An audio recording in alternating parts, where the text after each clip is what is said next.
जय श्री कृष्ण, जय श्री राधे। सभी भक्तों को मेरा प्रणाम है। आज हम पढ़ेंगे कि श्री कृष्ण भगवान एक बार हस्तिनापुर गए। वहाँ धृतराष्ट्र और दुर्योधन प्रभु के स्वागत के लिए 1 महीने से तैयारी कर रहे थे। प्रभु का आगमन हुआ। प्रभु ने धृतराष्ट्र दुर्योधन को बताया कि मैं द्वारिका के राजा की हैसियत से नहीं अपितु पांडवों का दूत बनकर आया हूँ। पांडवों का नाम सुनते ही दुर्योधन ने भगवान का अपमान कर दिया। दुष्ट दुर्योधन ने भगवान का अपमान करते हुए कहा कि भीख मांगने से राज्य नहीं मिलता। सुई की नोक रखी जा सके उतनी भूमि मैं पांडवों को नहीं दूंगा। मैं युद्ध के लिए तैयार हूँ। उसने श्री कृष्ण की एक न मानी। संधि कराने के प्रयत्न में श्री कृष्ण सफल ना हो सके।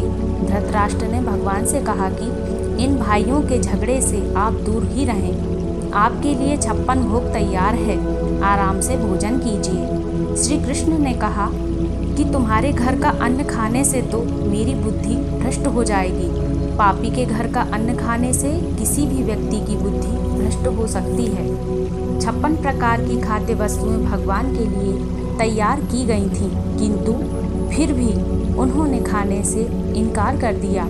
अन्य राजाओं ने आशा की कि कृष्ण उनके घर पर भोजन करेंगे, किंतु श्री कृष्ण ने तो उनको और सभी ब्राह्मणों को भी निराश कर दिया। द्रोणाचार्य ने तब पूछा कि आप सभी के आमंत्रण से इनकार कर रहे हैं तो फिर कहाँ जाएंगे? भोजन का समय हो गया है, कहीं ना कहीं भोजन तो करना ही पड़ेगा। यदि दुर्योधन के यहाँ भोजन करने में आपको कोई ऐतराज है तो आप मेरे घर चलिए। भगवान ने उनसे भी इनकार कर दिया और कहा कि मेरा एक भक्त गंगा तीर्थ के किनारे पर रहता है, मैं उसी के घर जाऊंगा। द्रोणाचार्य समझ गए कि हम वेद शास्त्र संपन्न ब्राह्मण आज हार गए। धन्य है विदुर जी। भगवान ने सोचा कि विदुर जी दीर्घकाल से ही मेरी प्रतीक्षा कर रहे हैं, तो मैं आज उनके पास ही चला जाऊं। इस तरफ विदुर जी सोच रहे हैं कि मैं अभी तक अपात्र ही रह गया हूँ, अतः भगवान मेरे घर नहीं आते। आज सुलभा का हृदय भी बड़ी कतारता और आर्द्रता से सेवा कर रहा है। वह भगवान से प्रार्थना कर रही है कि मैंने आपके लिए सर्वस्व का त्याग कर दिया, फिर भी आप नहीं आ रहे हैं। गोपियाँ सच कहती हैं कि कन्हैया जी के पीछे जो लग जाता है उसी को वह रुलाते हैं। आपके लिए मैंने संसार सुख को त्याग दिया, सर्वस्व आपके चरणों में रख दिया, फिर भी मेरे घर आपका आगमन क्यों नहीं हो रहा है?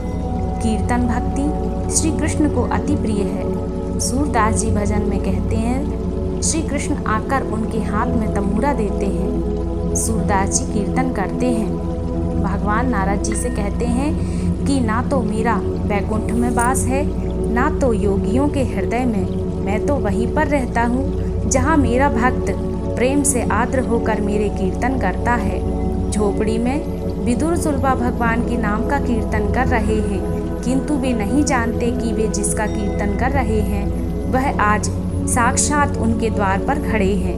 मनुष्य का जीवन पवित्र होगा तो भगवान बिना आमंत्रण पाए ही उसके घर आएंगे। धन्यवाद। जय श्री कृष्ण, जय श्री राधे। सभी भक्तों को मेरा प्रणाम है। हमारे चैनल को लाइक, शेयर और सब्सक्राइब जरूर करिए।